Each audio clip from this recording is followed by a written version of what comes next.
ಇನ್ನು ಒಂದು ಪಕ್ಷದ ಶಾಸಕಾಂಗ ಪಕ್ಷದ ನಾಯಕರನ್ನ ಆಯ್ಕೆ ಮಾಡುವಂತಹ ಸಂದರ್ಭದಲ್ಲಿ ನಾವು ಬಿಜೆಪಿಯಲ್ಲೇ ಆ ವಿಚಾರವನ್ನ ತೆಗೆದುಕೊಂಡ್ರೆ ಬಹುಶಃ ಇಲ್ಲಿ ಹೈಕಮಾಂಡ್ಗೆ ಪೂರ್ಣ ಅಧಿಕಾರ ಇರುತ್ತೆ. ಶಾಸಕರುಗಳಿಗಿಂತನೂ ಕೂಡ ಹೈಕಮಾಂಡ್ ತೆಗೆದುಕೊಳ್ಳುವಂತ ನಿರ್ಧಾರ ಅಲ್ಲಿ ಬಹಳ ಆಶ್ಚರ್ಯಕರ ಆಗಿರುತ್ತೆ ಕೂಡ ಬಹಳಷ್ಟು ಸಂದರ್ಭದಲ್ಲಿ.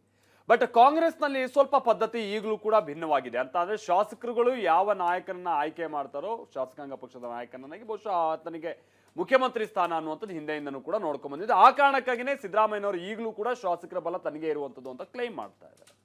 ಸೊ ಈ ಪದ್ಧತಿಯನ್ನ ಬಹಳ ಕ್ಲಿಯರ್ ಆಗಿ ಅರಿತಿರುವಂತ ಡಿ ಕೆ ಶಿವಕುಮಾರ್ ಅವರು ಇದೀಗ ಶಾಸಕರ ವಿಶ್ವಾಸ ಗಳಿಸುವಂತಹ ನಿಟ್ಟಿನ ತಮ್ಮ ಪ್ರಯತ್ನವನ್ನು ಕೂಡ ಮತ್ತೊಂದು ಕಡೆ ಶುರು ಮಾಡಿದ್ದಾರೆ.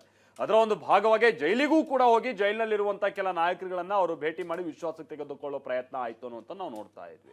ಈಗ ಡಿ ಕೆ ಶಿವಕುಮಾರ್ ಅವರು ತಮ್ಮ ಶಾಸಕರ ವಿಶ್ವಾಸವನ್ನ ಪಡ್ಕೊಳ್ಳುವಂತ ನಿಟ್ಟಿನ ಪ್ರಯತ್ನ ಮುಂದುವರಿತಾ ಇದೆ ಅನ್ನೋದು ಗೊತ್ತಾಗ್ತಾ ಇದೆ. ಅಗತ್ಯ ಬಿದ್ರೆ ಮತ್ತೊಮ್ಮೆ ದೆಹಲಿಗೆ ಹೋಗ್ತಾ ಇದ್ದಾರೆ ಅನ್ನುವಂಥದ್ದು ಕೂಡ ತಿಳಿದು ಬರ್ತಾ ಇದೆ. ಹಾಗಾದ್ರೆ ಡಿ ಕೆ ಶಿವಕುಮಾರ್ ಅವರ ಪ್ರತಿತಂತ್ರಗಳು ಏನೇನು ಬನ್ನಿ ರಿಪೋರ್ಟ್ ಅಲ್ಲಿ ನೋಡ್ಕೊಂಬೋಣ.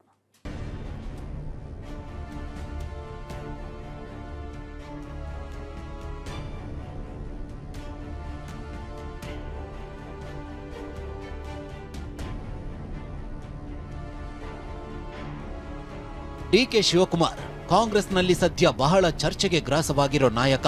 ಕಣ್ಣಲ್ಲಿ ಗಟ್ಟಿಯಾದ ಕನಸನ್ನ ಇಟ್ಟುಕೊಂಡು ದಮ್ಮು ಕಟ್ಟಿ ಕಾಯುತ್ತಾ ಕುಳಿತಿರೋ ಡಿಕೆ ಶಿವಕುಮಾರ್ ಕನಸು ಕನವರಿಕೆ ಈಡೇರುತ್ತಾ ಇಲ್ವಾ? ಇಂಥದ್ದೊಂದು ಪ್ರಶ್ನೆ ಇದೀಗ ಭಾರಿ ಚರ್ಚೆಯನ್ನ ಹುಟ್ಟುಹಾಕಿದೆ.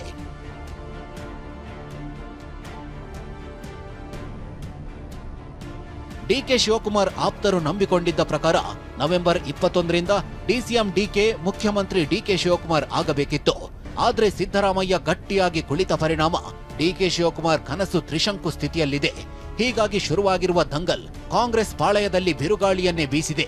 ನವೆಂಬರ್ 20ರವರೆಗೆ ಮೌನಕ್ಕೆ ಜಾರಿದ್ದ ಡಿಕೆ ಹಾಗೂ ಅವರ ಆಪ್ತ ಶಾಸಕರು ಸಿಡಿದು ನಿಂತಿದ್ದಾರೆ. ದೆಹಲಿಯಲ್ಲಿ ಡಿಕೆ ಬೆಂಬಲಿಗರು ಊದಿದ ರಣಕಹಳೆ ಮತ್ತೆ ಮತ್ತೆ ಮಾರ್ದನಿಸುತ್ತಿದೆ. ಹಾಗಿದ್ರೆ ಡಿಕೆ ಶಿವಕುಮಾರ್ ಲೆಕ್ಕಾಚಾರ ಏನು? ಡಿಕೆ ಶಿವಕುಮಾರ್ಗಿರೋ ಮುಂದಿನ ಹಾದಿ ಏನು? ಬಹಳ ಇಂಟ್ರೆಸ್ಟಿಂಗ್.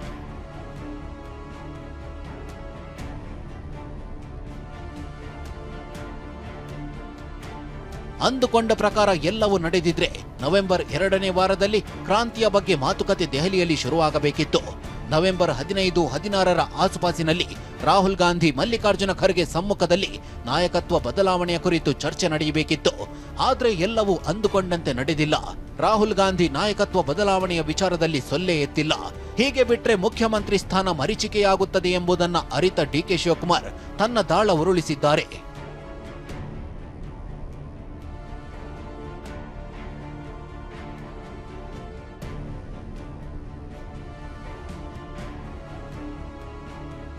ಡಿಕೆ ಶಿವಕುಮಾರ್ ಸಿಎಂ ಸ್ಥಾನದ ಬಗ್ಗೆ ಕನಸು ಕಂಡಾಗ್ಲಿಲ್ಲ. ಅವರ ವಿರೋಧಿಗಳು ಅವರನ್ನ ಟೀಕೆ ಮಾಡ್ತಿದ್ದದ್ದು ಡಿಕೆ ಶಿವಕುಮಾರ್ ಬಳಿ ಶಾಸಕರ ಸಂಖ್ಯಾಬಲ ಇಲ್ಲ ಎಂದು. ಇದನ್ನೇ ಗಂಭೀರವಾಗಿ ತೆಗೆದುಕೊಂಡ ಡಿಕೆ ಶಿವಕುಮಾರ್ ತನಗೂ ಶಾಸಕರ ಬೆಂಬಲವಿದೆ ಎಂಬುದನ್ನ ದಾಖಲೆಯ ಸಮೇತ ಸಾಬೀತು ಮಾಡಲು ಹೊರಟಂತೆ ಕಾಣಿಸುತ್ತಿದೆ. ಇದೇ ಕಾರಣಕ್ಕೆ ಡಿಕೆ ಶಿವಕುಮಾರ್ ಆಪ್ತರು ಡಿಕೆಶಿ ಪರ ಸಹಿ ಸಂಗ್ರಹಕ್ಕೆ ಮುಂದಾಗಿದ್ದಾರೆ ಎಂಬ ವದಂತಿ ಗುಲ್ಲು ಜೋರಾಗಿದೆ. ಶಾಸಕರ ಒಂದೊಂದು ನಂಬರ್ ಕೂಡ ಇವತ್ತಿನ ಪರಿಸ್ಥಿತಿಯಲ್ಲಿ ಬಹಳ ಮುಖ್ಯ.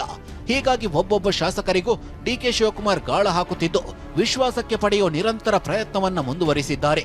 ಡಿಕೆ ಶಿವಕುಮಾರ್ ಎಐಸಿಸಿ ಅಧ್ಯಕ್ಷ ಮಲ್ಲಿಕಾರ್ಜುನ ಖರ್ಗೆಯನ್ನ ಬೆಂಗಳೂರಿನಲ್ಲಿಯೇ ಇದ್ರೂ ಭೇಟಿಯಾಗಿಲ್ಲ. ತಮ್ಮ ಮನೆಯಿಂದ 100 ಮೀಟರ್ ದೂರವಿದ್ರೂ ಖರ್ಗೆ ಭೇಟಿ ಮಾಡದೆ ಡಿಕೆಶಿ ತಮಗೆ ಮುನಿಸಿದೆ ಎಂಬುದನ್ನ ಬಿಚ್ಚಿಟ್ಟಿದ್ದಾರೆ. ಪ್ರತಿ ಬಾರಿ ಮಲ್ಲಿಕಾರ್ಜುನ ಖರ್ಗೆ ಬೆಂಗಳೂರಿಗೆ ಬಂದಾಗ್ಲೂ DK Shivakumar Kharge ಭೇಟಿಯನ್ನ miss ಮಾಡ್ತಿರ್ಲಿಲ್ಲ.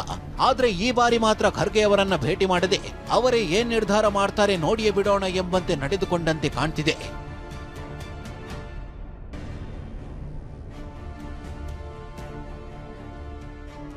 DK Shivakumar ಒತ್ತಡ ರಾಹುಲ್ ಗಾಂಧಿ ಮುಂದೆಯೇ ಮಾತುಕತೆ ಶುರುವಾಗ್ಲಿ ಅನ್ನೋದು ಎಷ್ಟೇ ಕಷ್ಟಪಟ್ಟಾದರೂ ಈ ಬಾರಿ ಪಟ್ಟು ಬಿಡಬಾರದು ಎಂದು ಡಿಕೆಶಿ ನಿರ್ಧರಿಸಿದಂತಿದೆ. ಹೀಗಾಗಿ ಮತ್ತೊಂದು ಸುತ್ತಿನ ದೆಹಲಿ ಯಾತ್ರೆ ಕೈಗೊಳ್ಳುವ ಬಗ್ಗೆಯೂ ಡಿಕೆಶಿ ಚಿಂತನೆ ನಡೆಸಿದ್ದಾರೆ.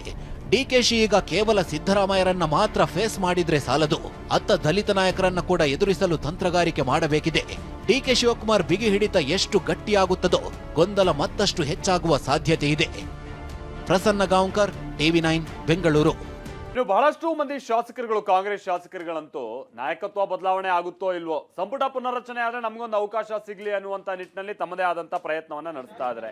ಇನ್ನು ಅವರ ಬೆಂಬಲಿಗರು ಕೆಲವರು ನಿನ್ನೆ ಎಲ್ಲ ಪೆಟ್ರೋಲ್ ಎಲ್ಲ ಸುರ್ಕೊಂಡ್ಬಿಟ್ಟು ಪ್ರತಿಭಟನೆ ಮಾಡುವಷ್ಟು ಮಟ್ಟಿಗೂ ಕೂಡ ಅದು ಮುಂದುವರ್ಕೊಂಡು ಹೋಗ್ತಾ ಇರೋದನ್ನ ನಾವು ನೋಡ್ತಾ ಇದೀವಿ. ಬುದ್ಧಿಹೀನರು ಅಂತಲೂ ಕೂಡ ಅವ್ರನ್ನ ವಿಶ್ಲೇಷಿಸಬಹುದು.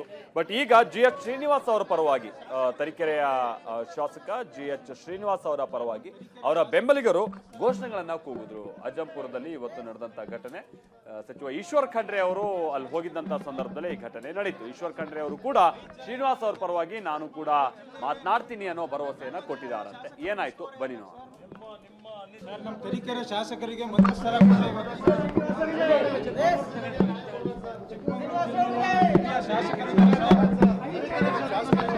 ಐದು ಜನ MLA ಇದ್ದಾರೆ. ನಮ್ಮ ಜಿಲ್ಲೆಯ ಶಾಸಕರಿಗೆ ಉಸ್ತುವಾರಿ ಆಗ್ಬೇಕು ಸರ್. ನಿಮ್ಮ ಅನಿಸಿಕೆ ಹೈಕಮಾಂಡ್ ಎದುರುಗಡೆ ಇಡ್ತೀನಿ.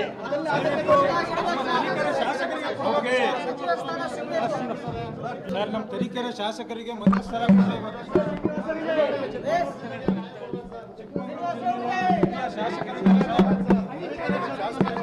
ಐದು ಜನ MLA ಇದ್ದಾರೆ. ನಮ್ಮ ಜಿಲ್ಲೆಯ ಶಾಸಕರಿಗೆ ಉಸ್ತುವಾರಿ ಆಗ್ಬೇಕು ಸರ್. ನಿಮ್ಮ ಅನಿಸಿಕೆ ಹೈಕಮಾಂಡ್ ಎದುರುಗಡೆ ಇಡ್ತೀನಿ.